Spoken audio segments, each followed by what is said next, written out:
Most of us have two lives, the life we live and the unlived life within us. Between the two stands resistance.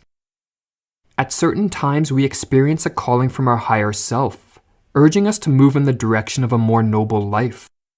This calling often presents itself in our darker moments, and we are struck with the realization that we have but two choices before us: to live in a superior manner or to continue down a dead-end path that will only lead to more frustration and misery.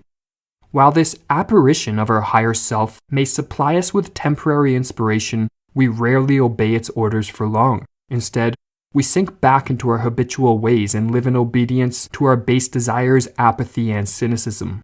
Many people do not heed the call from their higher self because deep down they know just how difficult answering such a call would be. In the words of Nietzsche, they fear their higher self because when it speaks demandingly. They desire the fruits of success, confidence, and courage which accompany self-evolution, but they are unwilling to undergo the discipline and pain needed to attain these fruits. What such individuals lack in this situation is ambition. Without kindling what the poet Holderlin called the sacred fire within, few would be willing to undergo the Herculean task of effecting positive self-change.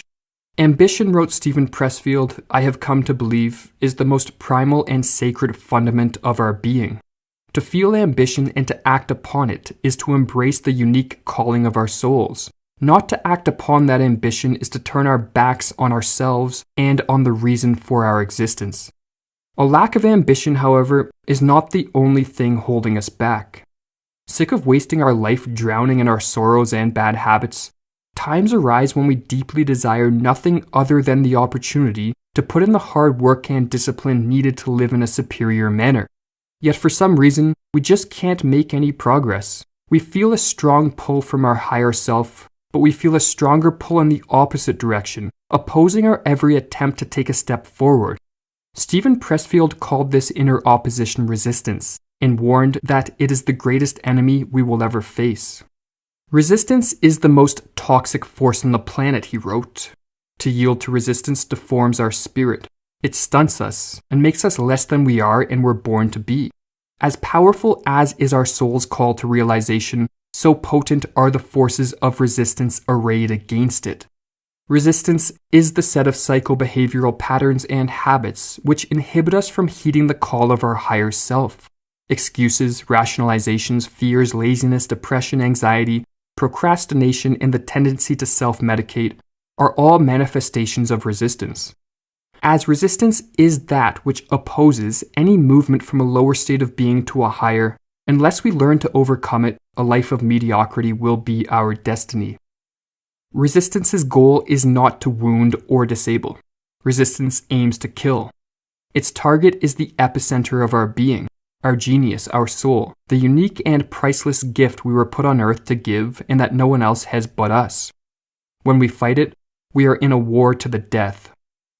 Around 2,300 years ago in what is now northern China, a lineage of military leaders put their collective wisdom into written form, shaping what is now known as Sun Tzu's The Art of War.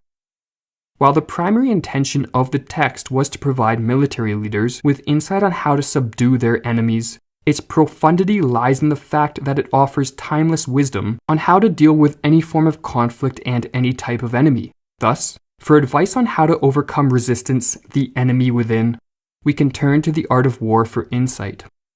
If you know the enemy and know yourself, in 100 battles, no danger. If you know yourself but not the enemy, 1 victory for 1 loss. If you know neither the enemy nor yourself, in every battle, certain defeat. As this ancient wisdom advises, to overcome resistance and our tendency to self-sabotage, we must not ignore it or pretend it doesn't exist, but study the typical traits it displays to better fortify ourselves against it. The defining characteristic of resistance is its universality. Whenever we use excuses to justify our slavish way of life or allow apathy to define our days, we are engaging in tendencies which are universal and shared by all, even the most successful among us. It is not possible to eradicate resistance from our life once and for all. Instead, we must see it as a part of human nature and learn to move forward in spite of its presence. The reason resistance is so hard to combat and the tendency to self-sabotage so pervasive is due to its protean nature. Resistance assumes many forms and changes so often that most of the time we are unaware of the ways it is opposing us. A particularly pernicious form that resistance takes is the projecting of our internal resistance onto people and situations. We then play the victim role and blame those close to us, our job, society, the state of the world, or even fate for our mediocrity and misery.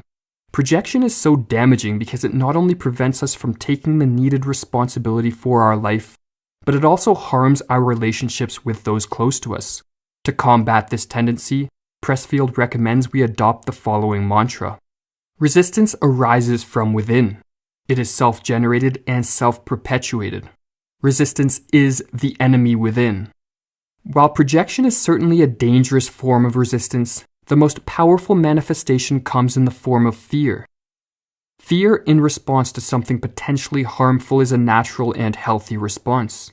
But we do not only fear that which poses a threat to us, but also that which is our highest good. Abraham Maslow observed this feature of human nature, writing, "We fear our highest possibilities. We are generally afraid to become that which we glimpse in our most perfect moments, under the most perfect conditions, under the conditions of greatest courage." This highest good we fear, Stephen Pressfield called our true calling. To live in the service of such a calling is to center our life around a form of productive work that we find challenging and intriguing. The more scared we are of a work or calling, the more sure we can be that we have to do it. With this knowledge, we can utilize our fear and let it guide us in the direction of our highest possibilities. "What you fear is an indication of what you seek," wrote the American writer Thomas Merton. But once we have pinpointed the form of productive work most suitable to us, there is only one thing to do. Start taking action every single day for the sake of centering our life around our true calling. Yet as we do, we can be sure resistance will be there every step of the way, and like the sirens of Odysseus, it will try to lure us away from our life mission in seductive and enchanting ways. But just as Odysseus was able to overcome the sirens by having his sailors stick beeswax in their ears and by tying himself to the mast of his ship, it is possible for us to resist the temptations of resistance. The importance of doing so, thought Pressfield, cannot be overstated, for the ability to master resistance day in and day out is what differentiates those who have turned pro in their respective fields from those who are forever doomed to remain nothing but amateurs. Turning pro is like kicking a drug habit or stopping drinking. It's a decision to which we must recommit every day. Each day, the professional understands.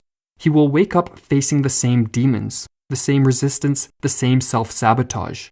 The difference is that now he will not yield to those temptations. He will have mastered them, and will continue to master them.